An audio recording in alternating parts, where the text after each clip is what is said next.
Chocolate bar. Chocolate bar. Chocolate bar. Chocolate. Guys, Yeah? please, What's up? can this be a normal episode? With the Bosch? No way! Oh. So many possible worlds, but we got this one. So many possible worlds, but we got this one. Welcome to the worst of all possible worlds, the first and only podcast that's cruising on down Main That's Street. fucking I'm the worst of stupid, all dude. possible AJs. I'm the worst of all possible Brian's. And I'm the worst of all possible Joshes. Yes, we are back for yet another case study in the pop culture of a dying empire. And this time around, we're taking a trip down memory lane. Yeah, You know? we're looking at our dying educational infrastructure. We are. We're going back to the days when kids could actually get a school bus to go to their neighborhood, We're also even if they lived in Philadelphia. Oh, God. We're also going to be looking at something that is effectively dead, which is to say edutainment, children's educational software. It is alive and well on Netflix, who technically not have the s- educational That's games. not edutainment. Yeah, they have educational They games do on have Netflix. games. They produce do? games. Yeah. Oh, yeah. Netflix? Oh, yeah. They're Yeah, moving more into the gaming Technically, territory. immortality is an educational game. But yeah, it's been a little while, I think, since we did an episode that was just about like something fun that we, or at least for me, maybe. It's been a while since we've done something fun that I remember from when I was a kid. Well, we were Right. doing Lads Cast a few months Yeah. ago. Yeah. And then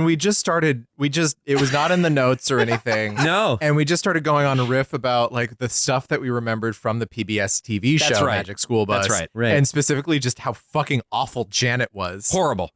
What just a dreadful little piece of shit. Yeah, Ter- just terrible. And they got her voice for the game, too, which I Yeah. thought was kind of a coup de grace, really, for that entire... I love that they give her glasses of like just some old hen from like the 40s. I mean, she looks exactly like Arnold, just with Yes. a different pair of glasses. But I mean, here's the other thing too. We cover a lot of really bad children's media We do. on this podcast, and sometimes we just want to like show an example of a thing that is good. Yeah. And what better example than the Magic School Bus? yeah, it's a fun show, right? a And it's fantastically fun book. whimsical franchise. One of the things that I don't think we've really done on the show is talk about an entire intellectual property and the way that it gets translated across different media. Yeah. I think that's kind of interesting. And with the Magic School Bus, it was a great thing to start with for this because it got translated into so many different forms of media Yes. across different book series, both the originals and the spin-offs, Yep. across, again, children's entertainment CD-ROMs. yeah, public television. Public television, just so many different angles to look at. So we're going to have some fun today. We're going to talk about two of the sort of stories of the Magic School Bus, the two that I think everybody remembers. Yeah. And we're going to wrap it up toward the end, talking about just a really lousy game that we all played together and had some fun with too. So stay tuned for that toward the end. It's going to be a fun one. It involves a chocolate. Chocolate. bar. Yeah, if you were watching our stream earlier this week, or last week, almost a week ago. Yeah, about a week ago. If you're listening to this when it comes out, Yeah. And if you're listening to it after, who knows? Yeah, who knows? Who can say? the sky is the limit. We Do they still have buses where you are? Yeah, Do we- those still exist? Josh fired up his MacBook, his old PowerBook. PowerBook, It's a PowerBook G3. PC, Yeah. and we played that old Magic School Bus game natively on there. Mhm. Yeah, Had a lot of fun.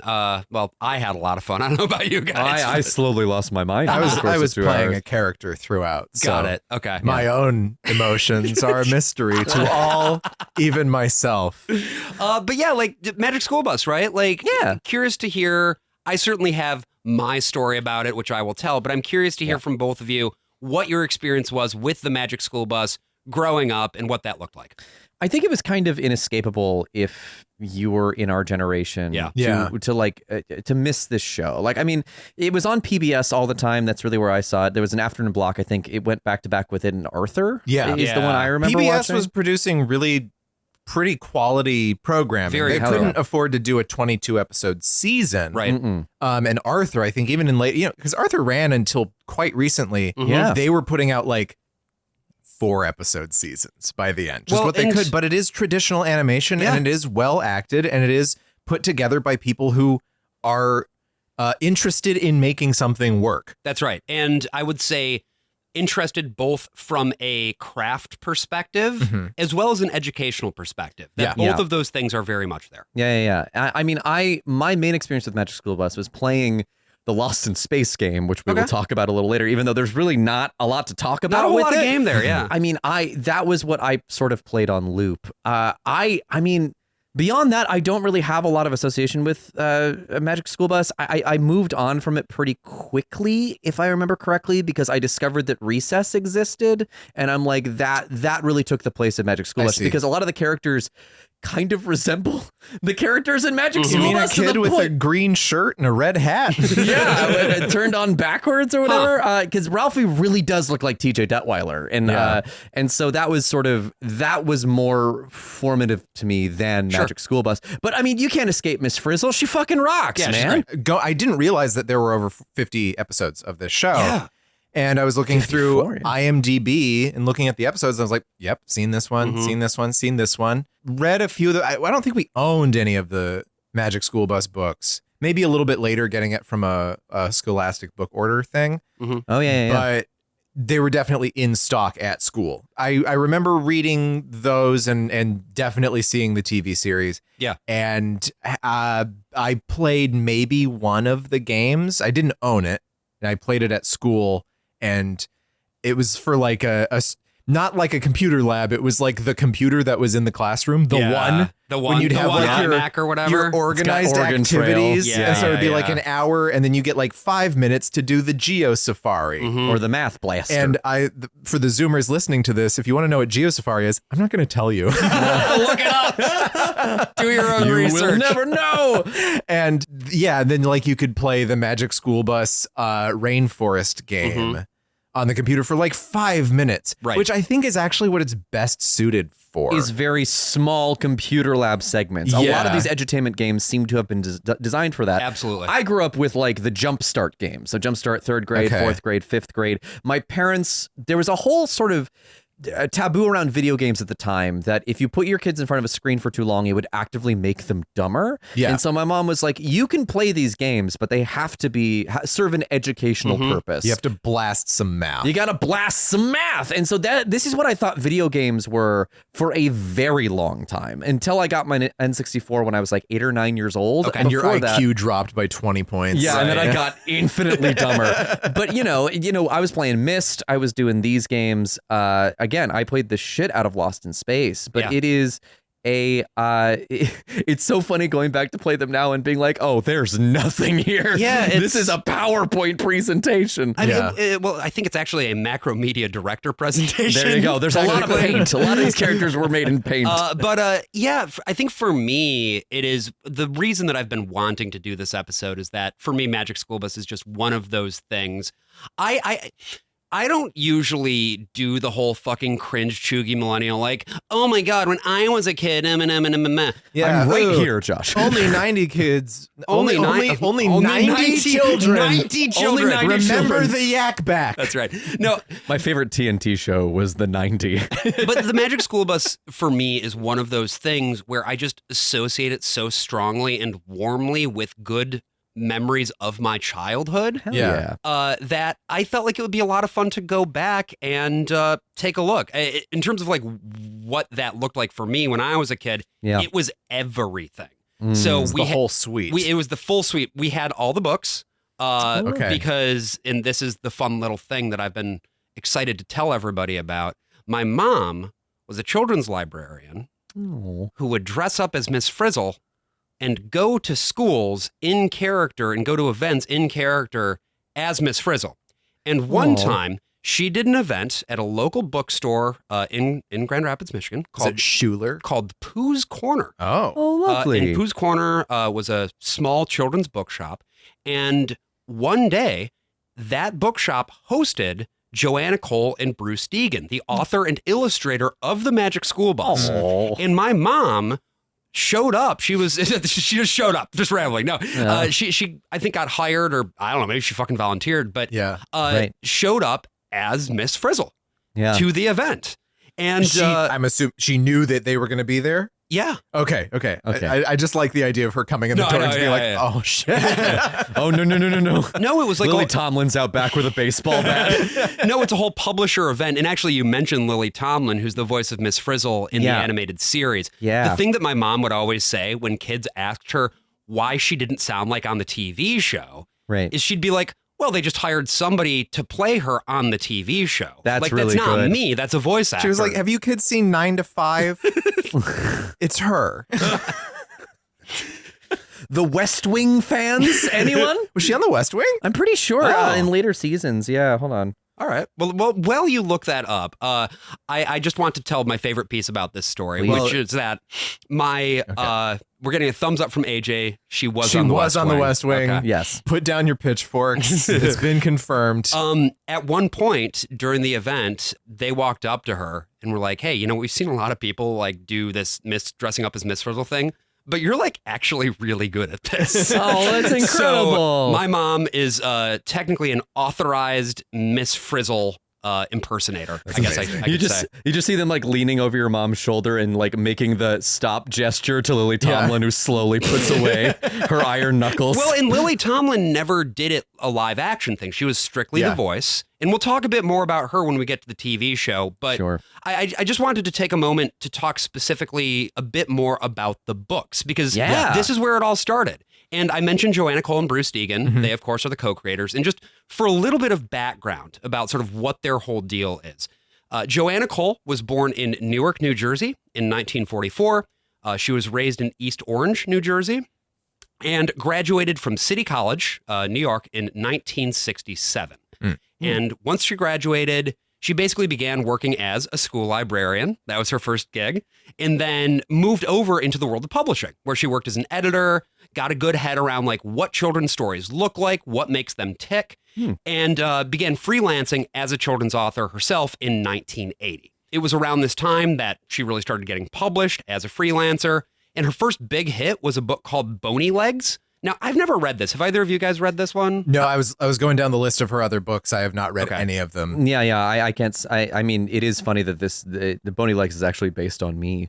So, I do get royalties it's from funny it. because like children's books, I think more so than most books, either have like a burst of time where they're read and liked and whatevered.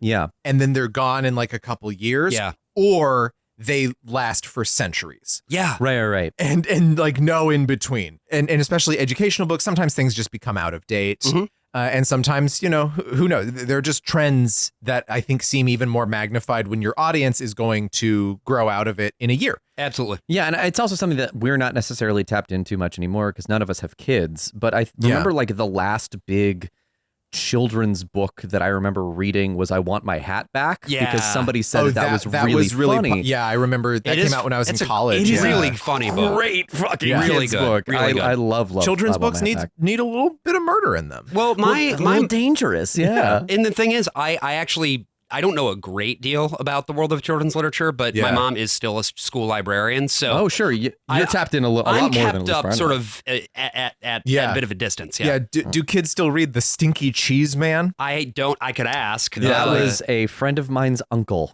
in high school wrote those books. Interesting. Yeah. And it was very funny because he got apparently a lot of flack from Disney about that stuff because they didn't want to conflate them with their fairy tales. So it was that the whole battle to get that published was a little bit of an uphill one. But I feel like it's survived the test of time for the most part. I don't know. Maybe it's replaced by Shrek. That to me feels so 90s. Yeah. It feels like it's just so baked into like the grunge and like sardonic era. And, reading it as a first grader, it was like, this is the most unbelievable shit I've ever encountered. It's like the story I know, but wrong. Oh, yeah. What irreverence. Yeah.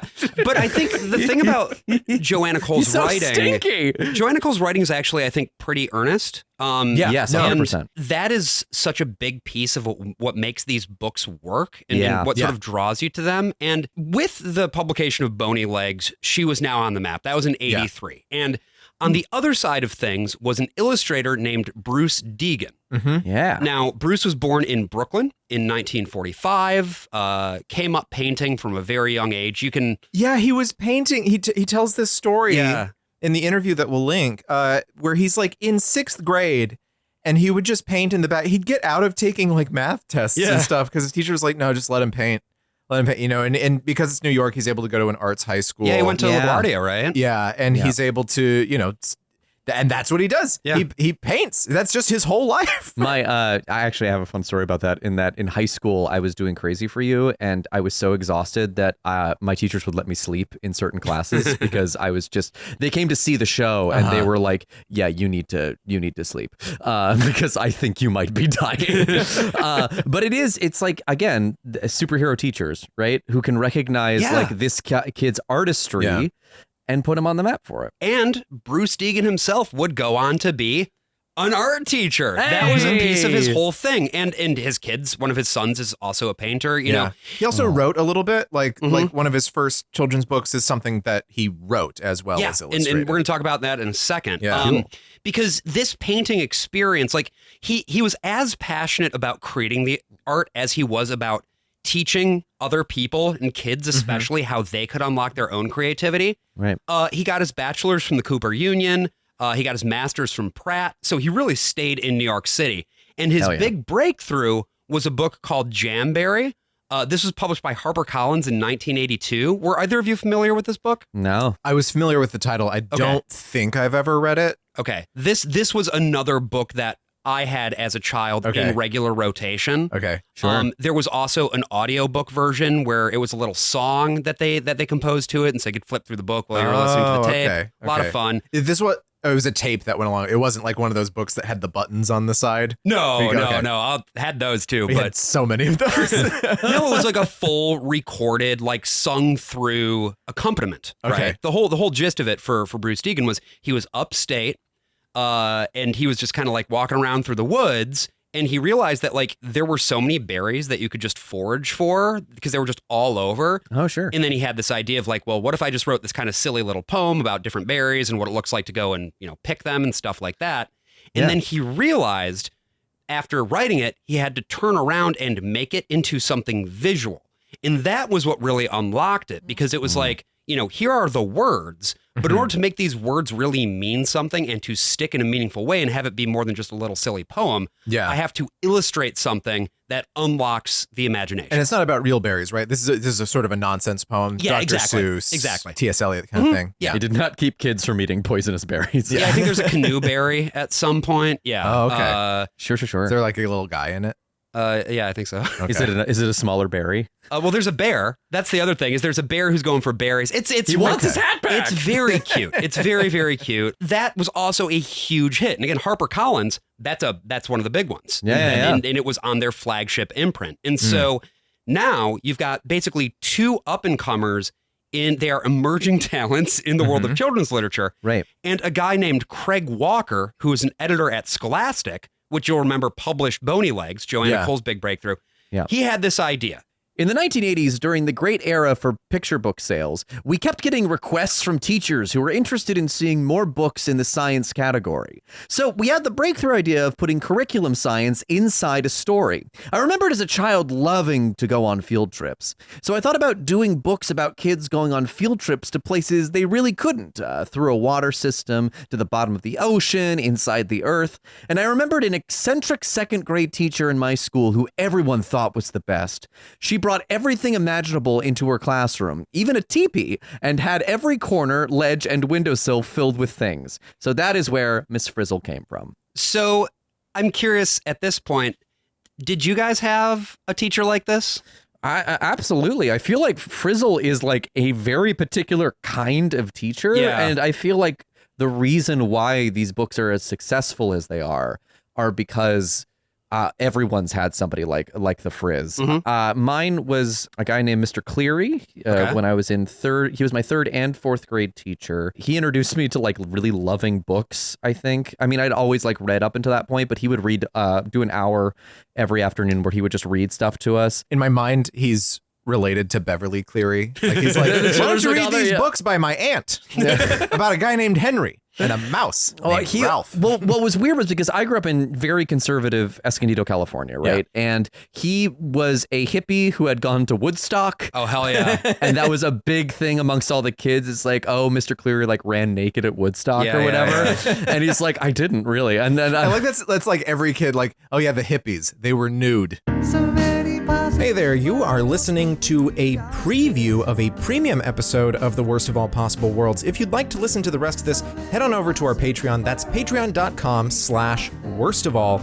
And you can listen to not only the rest of this episode, but our entire backlog of premium episodes, bonus episodes, and if you subscribe at the $10 tier, you will get an extra episode of the podcast every single month. Again, that is patreon.com/worstofall. Hope to see you there.